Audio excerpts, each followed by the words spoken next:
It's a great honour to be here. Assalamu alaikum to everybody. I'm a bit sorry for you all having to listen to a kind of a heavyish lecture at 9 o'clock on a Friday evening. I also feel slightly sorry for myself. but no, it's such a pleasure to be here. It's a great honour, and I've been thinking about this topic ever since Asim asked me to speak about it. I thank Asim for giving me such a modest and manageable topic to speak about. But it's such an opportunity to think about some of the things that come up when you do deep dives into history. In my case, that's through the lenses or through the sources that we call historiography, or the writing of history in a formal sense, where Muslims of the past used the medium of historiography, by which we mean chronicles, biographical dictionaries, and other written forms, anthologies of different kinds, to reflect on the beginnings of Islam, the life of the Prophet and so on, but then to continue the documentation of history as it unfolded. And that documentation of politics and everyday life gives us fantastic records to work with, but it also allows us to learn from the reflections made in those forms of writing, but brings attention to some of the themes that can help us in our present moment. A present moment that feels like a moment of crisis in so many ways, a moment of conflict and tension. Although if you read enough books of history, you realise that intellectuals always think theirs is the worst possible age. They're the ones who will bring in the new millennium or the end times, depending on which religious tradition you're in.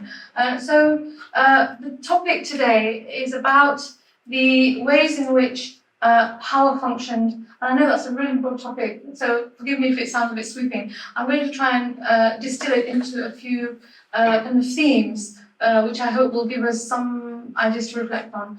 I'm by no means an expert on all the things I'll be speaking about, and some of them I had to sort of, bone up on quite recently. So I'm hoping that in the audience there'll be more expertise, so that we can have a fruitful conversation at the end. I'll try not to speak for too long, because I know everyone's probably really tired after travelling as well. So the title that Asim gave me is State Power and Struggle for Integrity, Sultan and the Shaykh in History. I've come to this through kind of a couple of lenses. One is the ways in which sultans and scholars, and these are categories which might seem in our minds to be sort of separate and kind of identifiable sort of roles. But actually, when we look back and we think about the workings of power, there are competing logics at play and competing interests, and the lines between one role and another can be blurred. So I'll speak a bit about the ways in which power functions in key ways that seem to be constant through the sweep of Islamic history. We won't be staying at that level. We will kind of come down to more concrete episodes and so forth. So I'll be thinking about where sultans and scholars did not get along, where they were in bed with each other for right or wrong reasons. I'll be speaking about the kind of symbiosis, which was sometimes productive, sometimes unproductive. I'm going to be making some kind of generalizations, which is a bit hard to avoid given the topic I was given. So keep in mind that this needs to be, you need to sort of be a little bit skeptical of the generalizations, in the sense that there will be counterexamples always if you drill down into the sources. So I'm making some quite general claims, but with the proviso that they don't tell the fullest story possible. I'll be speaking about subaltern agencies of people who are not in positions of power, or rather their power is tempered through different kinds of factors, mainly to do with high politics.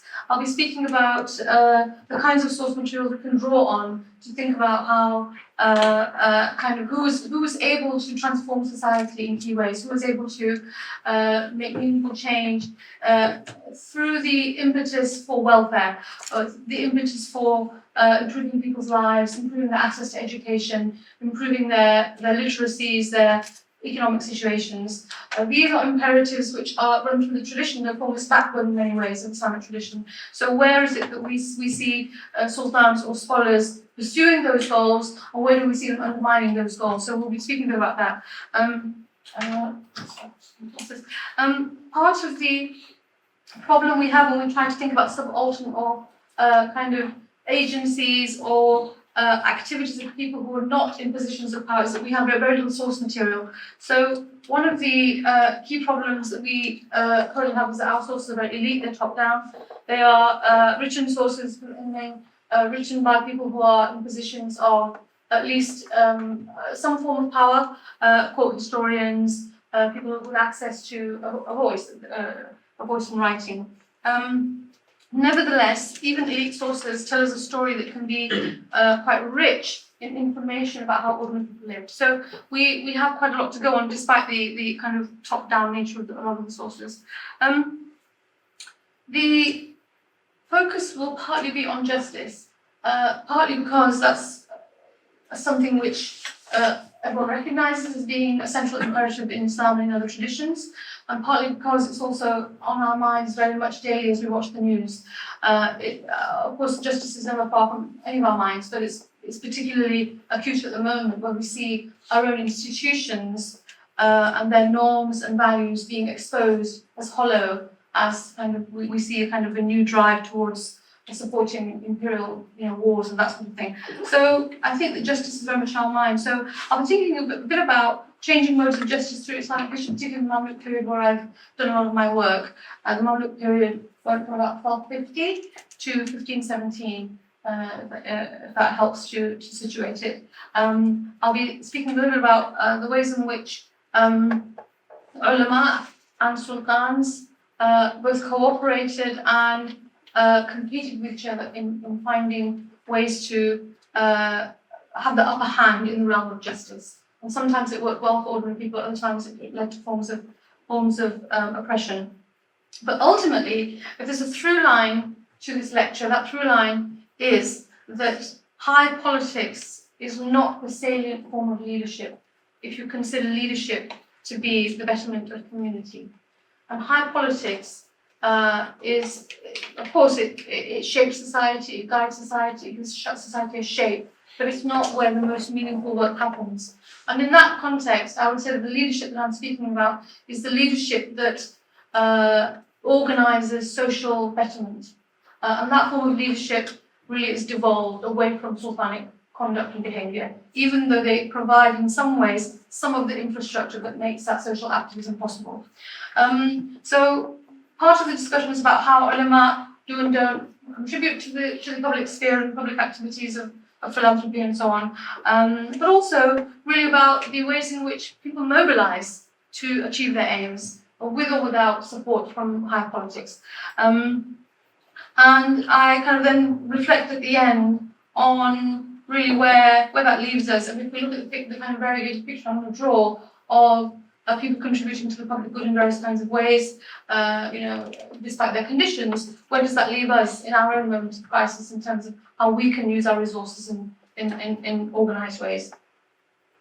So I'll begin with a few words about historiography or writing of history. So it has a particular function in Islamic history, and that is to both record in a pietistic sense the lives of good people, and even not so good people, but it's also a space for critique. If we look to the earliest written narratives, which come from an oral tradition and then are written down over time, we see that some of the themes are predictable in one sense, but also give a lot of space for critical reflection, for interpretation of moral behaviour.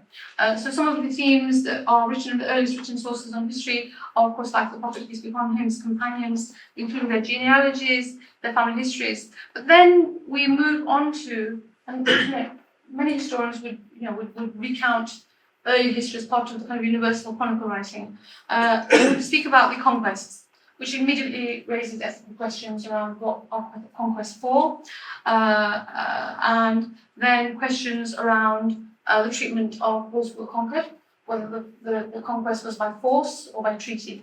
That dictated often the terms, whether people have favourable terms in terms of taxation or didn't have favourable terms. So immediately historians are compelled to think about the ethical nature or otherwise of conquests. Then you have the beginnings of the Islamic State. Now, as you will know, Prophet Sultan was combined many roles within one person. he was a statesman, he was a religious teacher, he was so much more than anyone else can encapsulate in words. But he held many roles in the kind of worldly sense. And the part of his legacy was to transform the society of the Hijaz within a very short space of time. And some of those transformations, which I'm sure many of you have an outline of this already, if not in-depth knowledge, many of those reorientations of society created a need for a reflective space, and the story already provided that reflective space, a space for analysis and critique. Now, I don't want to kind of over-egg the pudding. I mean, there are books of history that don't really go into reflection and critique as much, particularly where historians are writing within a court setting, and part of their job is to praise rulers and so on. But nevertheless, if we think about the historiographical tradition as a whole and its kind of central premise, that central premise is to examine moral behaviour. And that examination of moral behaviour really gets us to a situation where we can see the standoffs between sultans and scholars described in quite sharp and clear terms. And there we have some of the ingredients for understanding where social activism could go in the present day.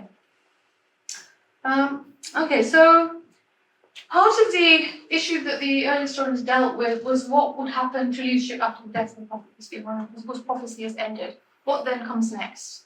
What is the nature of leadership? That wasn't an obvious question in the eyes of those who wrote books of history.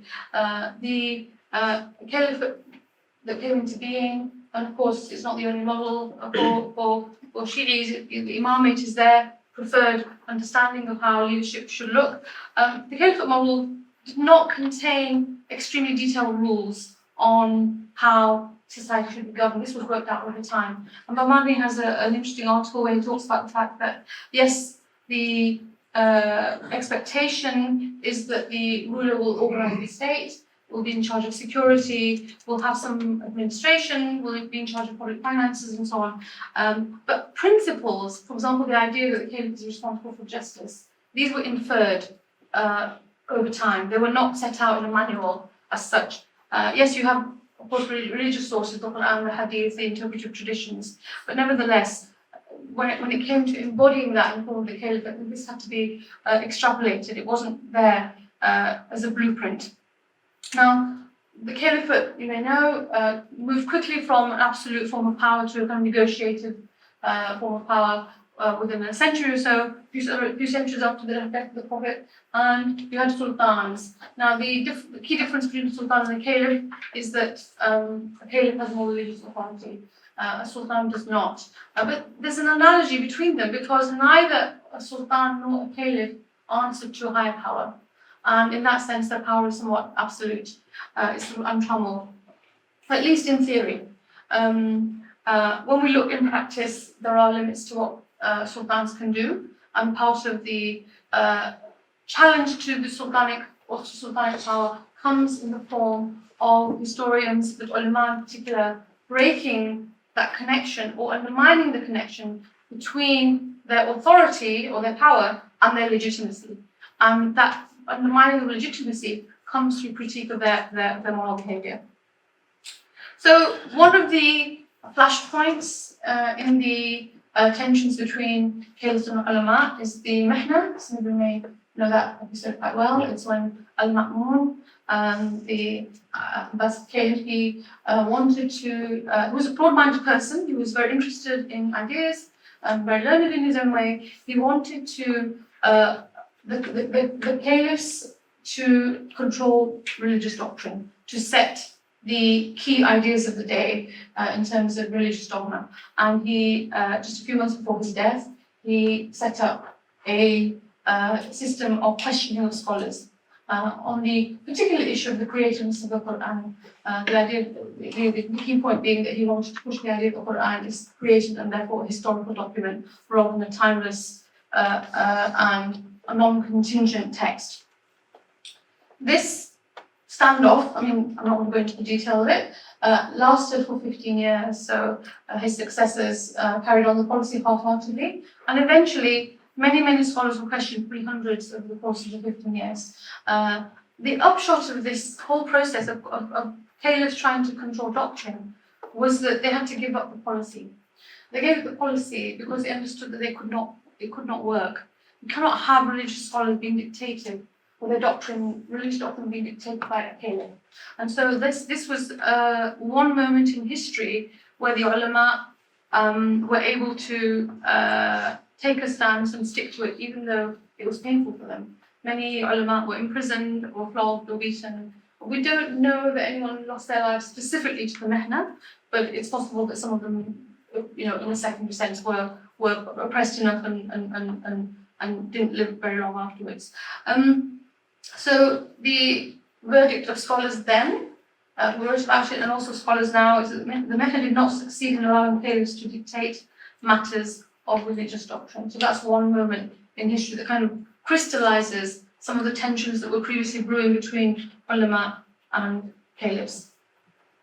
So you have two realms, religious knowledge lying with the ulama, and then you have political power in the hands of sultans. I'm going to switch to sultans now because I think it's in line with the title, but really the two terms are, for the purpose of the lecture, sort of interchangeable.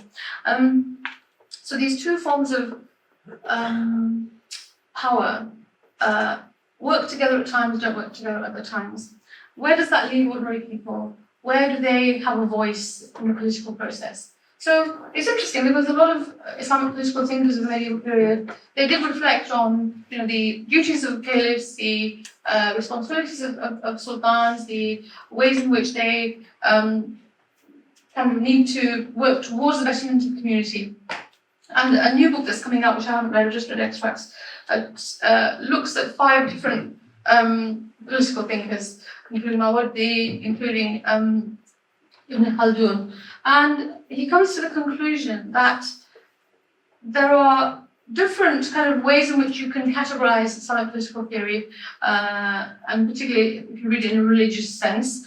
But within the Islamic system, there isn't really a space for ordinary people to participate in politics. And this is quite important for us to think about, because what he's saying is that you can't see in the writings of these 5 quite important Islamic political thinkers any consideration given to what we would call democracy, or the voice of the people. And that might sound quite challenging, because then how do people have any agency in the political sphere? This actually raises a few other questions in my mind. One is that, okay, you could say that political process is not open to ordinary people in the Islamic, in how kind of caliphate system envisaged itself. But then you also have a different understanding of the word political. I mean, that different understanding of the word political, with a small p, you could say, isn't everything political? Isn't everything you do an act of agency, an act in which you're trying to change something, or you're trying to provide something, or you're trying to understand something? It's all progressive. It's all geared towards acts of improvement. So the distinction between high politics, to which very few people have access, because it's to do with your background, it's to do with the system that you're in, and between ordinary acts of political agency, I think is key for us in understanding how Muslim societies function in the pre-modern period. So that's kind of what I'll speak about next, politics with a small p. At times, those two things came together, high politics and ordinary politics. And one example is the Abbasid Revolution. This is when, forgive me for those of you who know this very, very well, but this was a movement where many different groups in society came together to overthrow the Umayyad Caliphate. The reasons were manifold, the grievances looked very different for different groups, but they came together, and their key unifying principle was justice. Part of it, of course, was to do with who should be in power, and the kind of coming together of different groups was in many senses quite tense, because you had the Alid groups who wanted the family of the Prophet to be in power. They made an alliance with the progeny of Abbas, the companion, a kind of short-lived alliance, it turned out. Then you also had the converted Muslims called the Mawali. They had their own agendas of racial equality within the Islamic realm. But these groups came together, and each of them wanted justice. justice as they defined it. And so in that sense, you do see at times ordinary people trying to influence high politics, but this is actually rare. I draw this example because it does show that people come together on issues of justice, but it is also an outlier in the sense that mass movements of this kind in which high politics is at stake are not that common in Islamic history. So then where does that leave ordinary people when they see things they don't like? Well, their voice tended to be the ulama, ulama who were performing different kinds of functions in society, not just as teachers, or that was part of it in madrasas, but also as being part of the judiciary and being part of government. So part of the role that historians could play, because historians were often also ulama or learned people, was to keep in check the power of the sultans. And they did this, and I mentioned before, breaking the connection between power and legitimacy. And part of that was through the writing of works. So I'm using the word ulama in a very broad sense, but there were ulama who were historians, there were ulama who were professors and others, there were ulama who were part of government institutions in the judiciary. There were ulama doing all kinds of roles in society. So they're not one group and they're not doing one thing. But some of the works written in order to scrutinize the workings of high politics include mirrors for princes or books of advice for people in political authority. These tend to be anthologies. They tended to build a picture of a very harmonious political sphere in which ulama and kings, if you like, would work together. The emphasis was often on stability and harmony as opposed to justice. So that genre itself has been kind of written about and critiqued in different kinds of ways. They're not all the same. There are many, many different kinds of works written in this genre. But it was nevertheless a reflection on the workings of power. Then you had legal text. Legal text could be very much a critique of what sultans were doing, and these would be taught in madrasas. So if for example, a scholar, say Nawawi does not like taxation policy, he will include it in his legal treatises, and that will be taught to people from his madrasa. So these ideas percolated to ordinary people through the teaching of legal text. And then historiography, which I've spoken about before. Historiography was a key space where both a critical spotlight could be put on the behavior of sultans, the use of taxes, the kind of workings of infrastructure, including justice, through the qadi courts and the siyasa courts, with the madhab courts. I'll say more about them in a minute.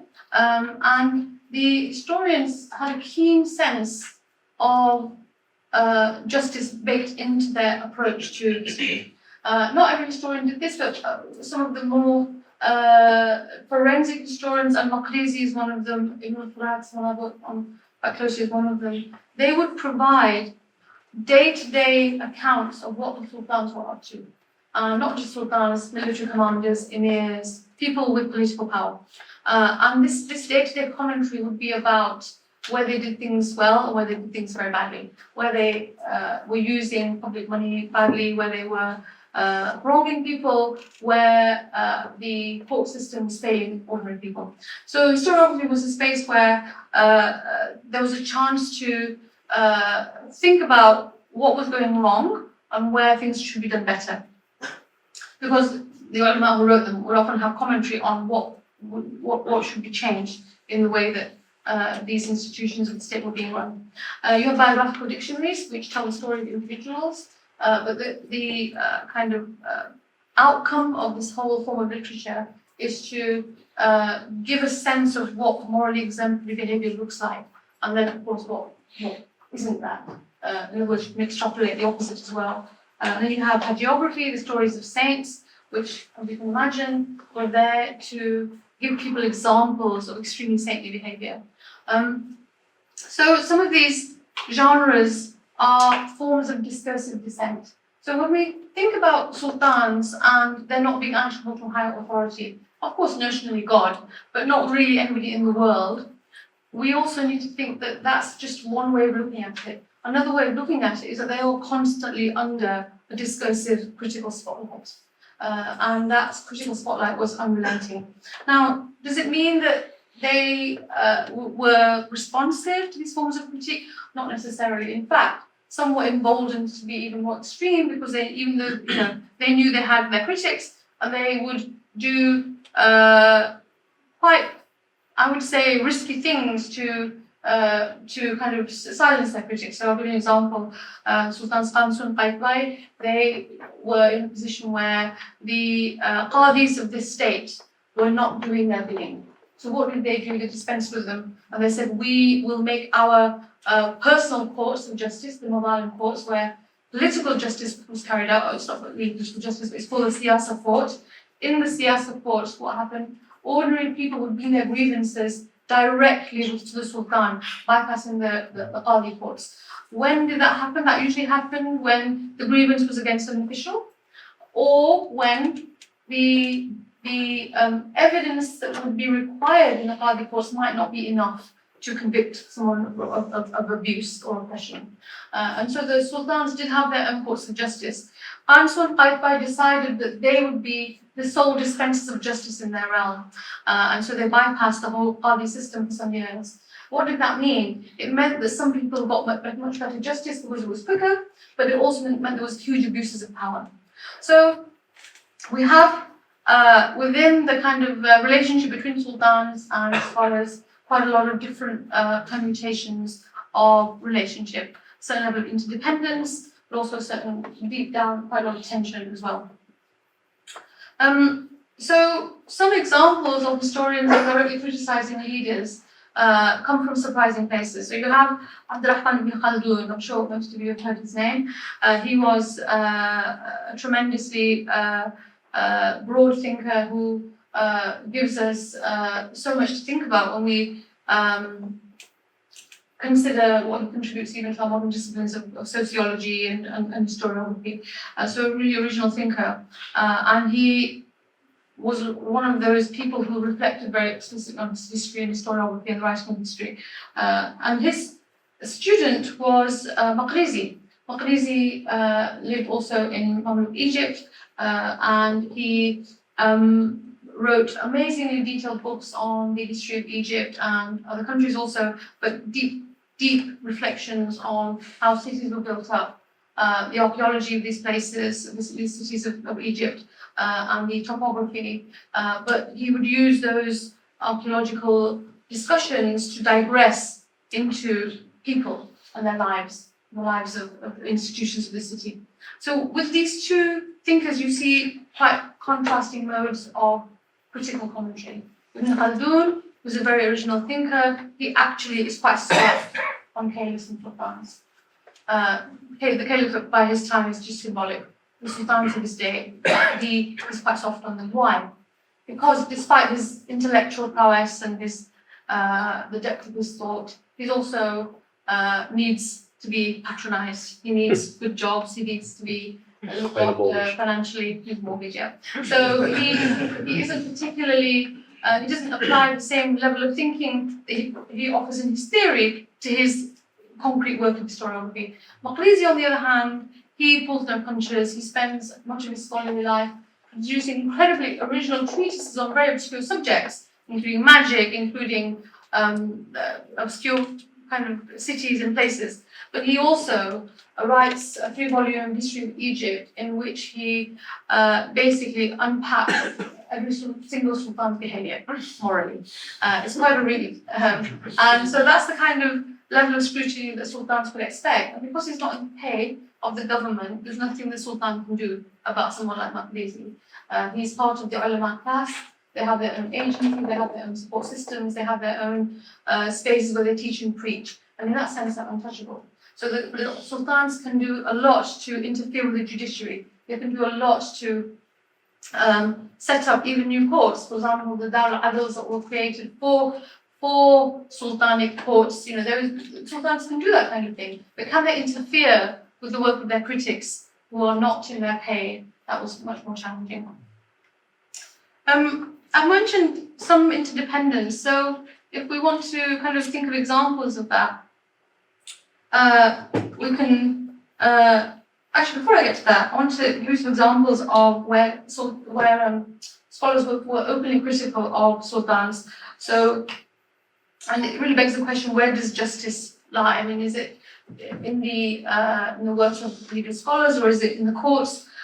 Who is responsible for justice, and where do we find the best examples of justice being done? So, the examples I want to bring forward are one is by Salam. Some of you might know the name. He was outspoken in his criticism of various sultans. So one example is that he wrote a fatwa in the time of Qutuz, the Mamluk Sultan, and he wanted to prevent the Sultan from taxing the public for a war against the Tatars. His view was the public were already paying a lot for wars, and there was no justification for setting new taxes on ordinary people. So he really doesn't want the state to be focused on wars abroad at the expense of the well-being of the people. So he puts forward a suggestion. He says that, yes, you can have a new tax, in his legal opinion, but not until the treasury is empty of all its excess wealth, and not until all the Mamluks, meaning all the military commanders who are very, very wealthy, not until they've given up all of their wealth for the war effort. All they're allowed to keep are their essential weapons and horses, so they can go to war. Apart from that, everything has to go into the taxation, the new tax. So he openly writes that, and he produces a fatwa to this effect. And Nawawi, the very well-known scholar, he's a hadith scholar and a man of great piety and devotion. He also challenges Mamluk taxation through legal lectures. So he openly preaches about the unfairness of the tax system. And he writes to the Sultan and visits him and tells him in person that at this moment in time, your taxation is deeply unfair on ordinary people. So there were voices of critique that actually reached the Sultan themselves. Karen Stilt has this wonderful book, Islamic Law in Action, where she looks at the marketplace in Egypt, in particular in the Mamluk period. The marketplace had its own commercial law system called Hisba, and she looks at how that worked. And in her study of the urban spaces of Egypt in the medieval period, she finds that the sultans and the ulama and the legal scholars are working hand in hand to dispense justice in areas of commerce. So in that sense, you see interdependence, and she's really gone into a lot of depth around how that interdependence works. So what happens is a person has a dispute, a person has a grievance. The plaintiff or the litigant can either go to the Qadi courts, and if that doesn't work, they can go to the Sultan's court, because Sultan's court is a separate system, even though they do employ Qadis within that system. And what she finds is that individuals with their disputes can kind of work with the market inspectors and the muhasibs to find a form of justice that best meets their needs. And in that sense, there's legal flexibility. So that's an example of interdependence, and it seems to be a productive space. But really, where we see the most salient or relevant action in terms of bettering people's lives does not actually happen in the realm of what the sultans are doing, even where they're behaving in reasonable ways at times, where they're fulfilling their duties. And part of that story is being told through the work of Akram Muhammad in his book on Sufis in Medieval Baghdad, where he speaks about the ways in which, in society as a whole, people gave up on governments. They gave up on the idea that the governments will create institutions, will fund institutions properly, will look after their needs. But what did they do instead? Over time, they built their own networks for education, for charity, for healthcare. Okay, and this was through waqf systems, which I'll go on to talk about in a minute. And Akram Muhammad's work is really one of the few spaces where you can see history from below. Okay, so I spoke earlier about the elite nature of sources, the fact that we can't really get to ordinary people's lives very easily. There are some exceptions. Some of you may know about the Cairo Geniza. The Cairo Geniza is the repository of records from the Jewish communities of medieval Egypt, and it's just a kind of a collection of documents thrown away effectively by ordinary people, where you see letters and business papers and leaves from books that have fallen out that have not been thrown away, and people have examined them to get to the lives of ordinary people. And boy time, and we did a wonderful study of the lives of ordinary people through those papers. But sometimes we get glimpses into how ordinary people lived.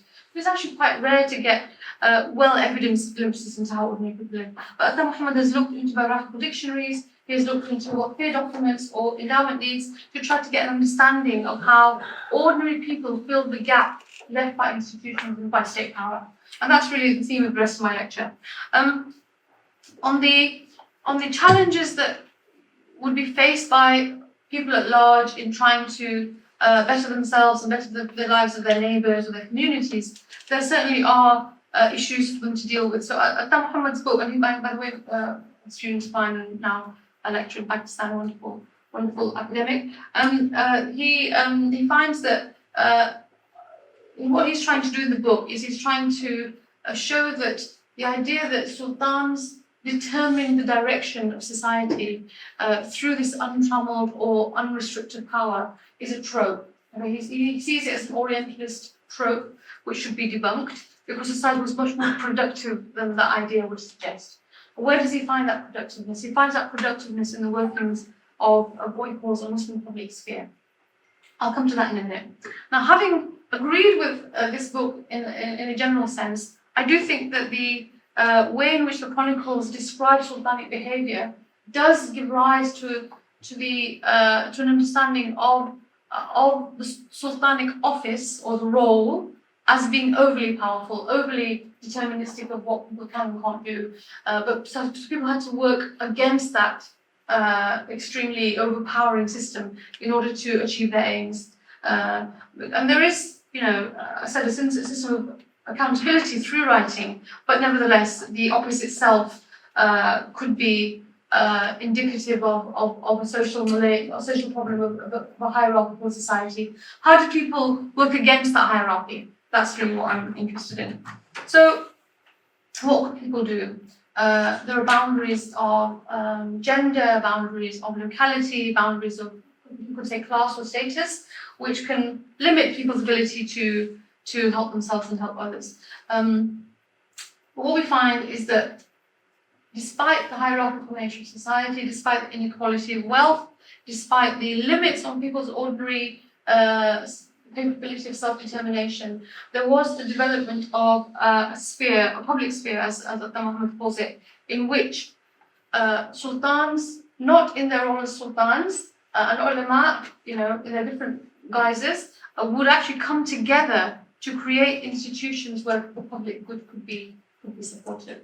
Now that sounds a bit confusing. What do I mean by sultans contributing that? There was a whole activity which rich and wealthy people participated in, which was the endowment system. And the people who endowed buildings, endowed schools, endowed hospitals, endowed bridges, waterworks, fountains, and all of these elements of public infrastructure could indeed be sultans in their private capacity, could indeed be ulama, could indeed be merchants, could be women, many endowments were made by women, could be freed slaves once they became wealthy.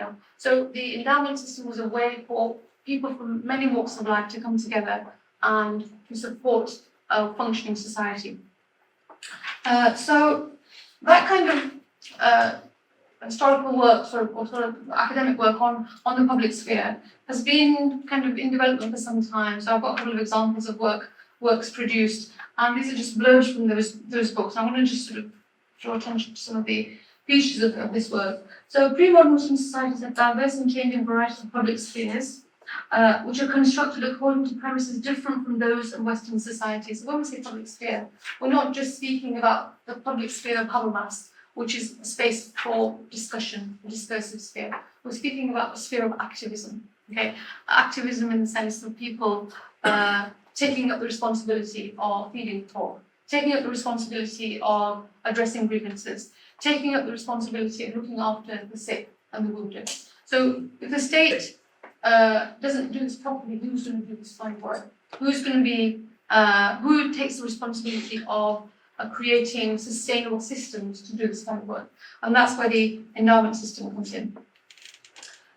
One of the key features of the endowment system was to give access to knowledge to everyone, and this was challenging in societies where the urban populations were often literate and access to education, but the rural populations much less so. So various endowments were made to build madrasas where people could come and receive a stipend. Young boys usually would come and receive an income to stay in an institution of learning. That was one model of upward mobility. But there were also public institutions that were there for anyone to walk in and learn informally. These were called Dar al-Ilms. A very famous one was created by the Fadl al-Hakim. I mentioned his Dar al-Ilm in particular because he was a crazy person who had many questionable things in his life, but one good thing that he did was to create a Dar al-Ilm in the city of Cairo. And so, Al-Musabbiki, a Fatimid historian, he has a nice account of the inauguration of the Dar al-Ilm to give you a flavour of what took place in these institutions. So, on this Saturday, the so-called House of Knowledge was inaugurated. The jurists took up residence there. Why are there jurists there? Because they're dispensing justice to ordinary people. And the books from the Palace Library were moved into it. People could visit it, and whoever wanted to copy something that interested them could do so. The lectures were held there by the Quran readers, astronomers, grammarians, and philologists who were specialists in language. As well as physicians, you also have doctors in the Dar al-Ilm. You could go there with your physical ailments. Into this house, they brought all the books of the Commander of the Faithful Al-Hakim Abdullah ordered to bring there. That is, the manuscripts in all the domains of science and culture. He allowed access to all this to people of all walks of life. This Dar al-Ilm, like other such institutions, often with the same name, they were kind of multifaceted community centres, you could say, where you could go and have your disputes resolved, have access to a legal scholar, you could find someone to treat your illness, you could find someone who's giving a lecture on a topic of interest to you. So these sorts of institutions are not something we see in our modern world, but they were very much a feature of medieval Islamic cities. We know quite a lot about them because of endowment deeds. Endowment deeds which tell us a lot about who founded these institutions, what kinds of salaries did they pay to teachers, to lecturers, to people who worked there, cleaners, people who would light the incense, people who would clean the carpets. These institutions employed a lot of people, and they brought a lot of people into a certain form of public and civic life, which really did do a lot to address inequalities within the education system as a whole. You could see the Waqf or the endowment system as redistributed of wealth.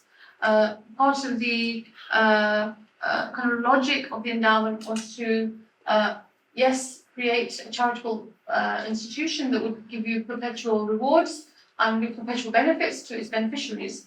But it was also about keeping capital flowing within the cities in productive ways, because the ways in which many people were employed.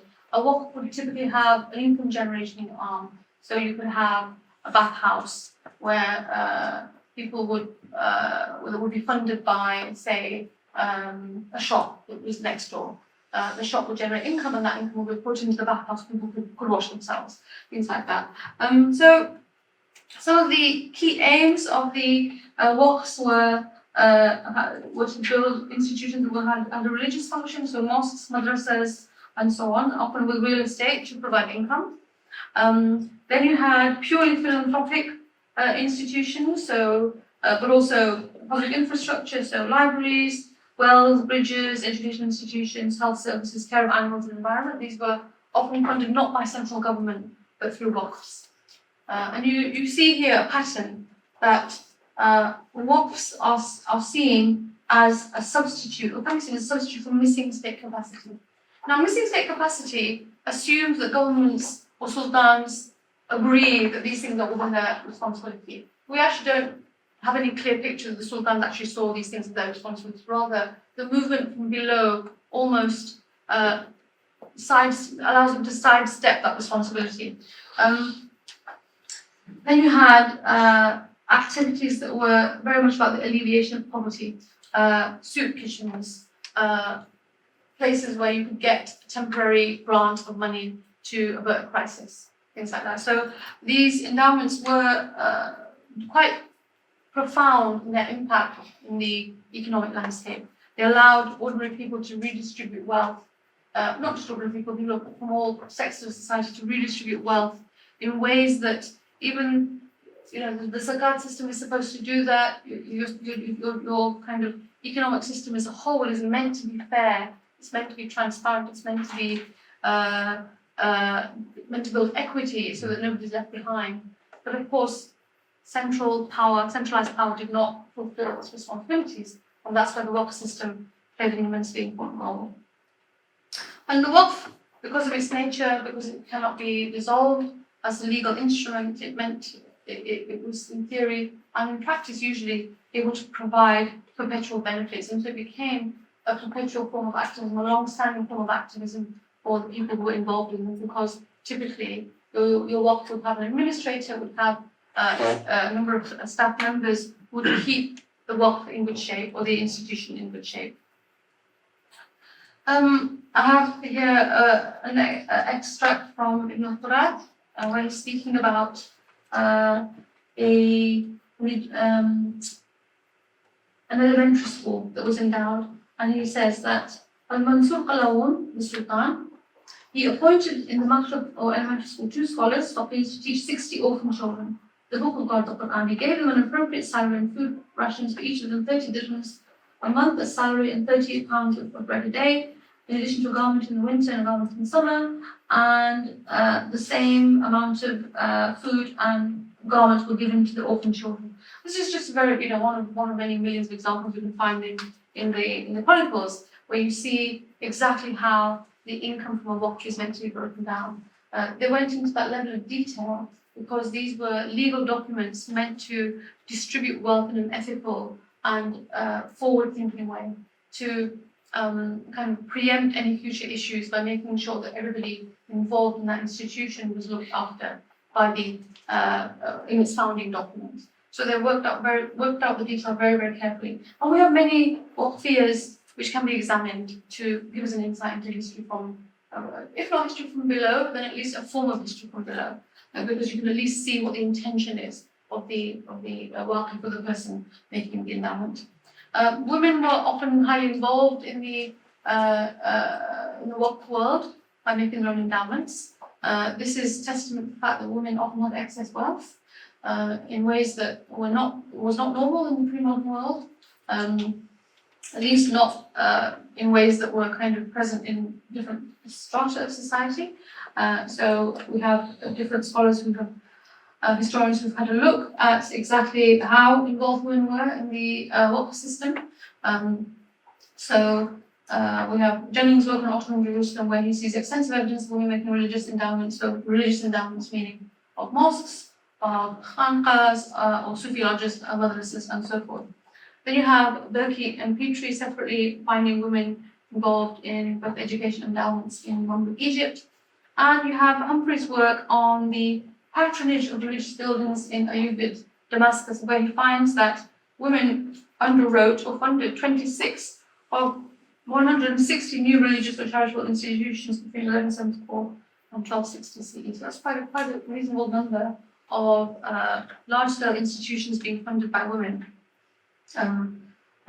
Which really, and there's a kind of a discussion really about whether women's presence or participation in Waqf activities is properly represented in Waqfian literature, because often women's names are not mentioned formally in documentation. Why? For reasons of modesty, reasons of sort of, it's not often considered culturally appropriate to name women in the same way that the men are named. This is the same argument put forward in Ahmad's work on Muhaddithat, who produced the 40 volumes of work on women involved in the hadith transmission over the centuries. Why do we not know about the names of these women? Because, as he says, there are cultural reasons why often women's names are suppressed in the historical record. Doesn't mean they're not present, it's just that we don't know much about them as individuals, as named individuals. The madrasa as a endowed institution. So if we think about the urban landscapes of medieval Islam, if we think about madrasas, so madrasas were like schools come colleges, high schools come colleges, or universities, some would say. you went there from about 7 or 8, and typically, and you would be there until into your late teens, at least for the kind of for the sort of first stage of your formal knowledge. These were something like 90 to 100% funded by private individuals, not by the state. Hospitals were almost 100% funded by private individuals, not the state. Nuruddin Hospital was free to attend by everyone. No one had to pay for any kind of healthcare. There would be a wing for men and a wing for women. How are these funded? They were funded by anyone with excess wealth could endow an institution at whatever level. So the madrasas were key drivers of social change, because not only did they provide education, they also provided employment for people. And what's interesting is I mentioned the untouchability of scholars in one sense, and this was certainly true of the madrasa scholars. Professors and others decided their own curriculum, they granted licenses, they decided methodology of teaching, they decided which texts, which commentaries to teach, they decided which students to admit, who to give the licenses to, the form of the license, and so on. No caliph or sultan or emir or governor could touch that system. They just did not have the authority to do that. So we do have a very autonomous education sector. The beneficiaries. Oh, okay. The beneficiaries of madrasas were many. So you have the patron of the madrasa is doing an act of virtue. You have scholars, administrators who carried out the management of madrasas. You have students, you have merchants who might visit them. You also had ancillary staff. You had vendors, tradesmen, artisans. You also had people who congregated outside of madrasas to benefit from there being a community there. The poor, the very poorest of society were begging. They would often congregate outside madrasas, water carriers, and so on. So madrasas were employing and bringing benefits to many, many people at all levels of society. I'm going to slightly skip over. Here some specific instances where Mamluk ulama and Mamluk sultans and ulama were working together or having tension with each other. The key point here is that the waqf system was a very protected instrument, and so far as sultans would sometimes want to dissolve a waqf to release their funds back into the treasury. Now waqfs could be incredibly valuable. The mind boggles if you think about the value of some of the waqfs that you would have seen in urban landscapes in medieval Islam. Sort of, probably the equivalent to multiple millions of pounds worth of investment. And the ulama tended to be uncompromising. If they were asked by sultan to dissolve a waqf or provide a fatwa to dissolve a waqf, they would 9 times out of 10 refuse to do so. So where does that leave us an understanding of where the important activity happened in medieval Islam in terms of social responsibility? I've talked about the ways in which sultanic politics from above did not involve ordinary people, but that did not stop ordinary people from being involved in bettering of communities. One of the key lenses through which we can look at this community development is through the work of Sufi lodges. And some important work has been done on the kind of quiet revolution of Sufism as a whole, as Amir Benson has talked about, but also specific groups. So you had in Baghdad in the 990s to the 1070s groups of young men who were called the Ayyarun. They had a kind of multiple functions. They would, on the one hand, try to protect people from poverty by doing charitable activity, redistribution of wealth. They were also vigilantes. They formed a kind of semi-official police force to resolve conflicts and to bring criminals to justice. This was sort of beginning of an extra state forms of providing services to communities, even services important as policing cities. So the Ayyarun are an example of that. And they were followed by Futuwa or Herfa or craft guilds, where people in a particular profession would get together. And the purpose of getting together was to look after each other. looking after each other in terms of mutual aid, so financial help, also in terms of worker protection. So if in a particular profession, you're working for a particular master or business owner, and that business owner isn't treating you well, if you're part of a helfer, you could work together to demand your rights. So a bit like a trade union. You also had helfers enforcing ethical norms where they would remind their superiors of their responsibilities, and you also had them producing between themselves lodgings and guest houses to support each other in times of need. So if you're traveling from the city, your guild can provide you accommodation in the city because you have a network of tradespeople in your own profession, kind of building these kinds of institutions. The Ribat is considered one of these important institutions of public service, and it also allowed the upward mobility of ordinary people to move from kind of a situation of perhaps poverty or ill health into health of different kinds.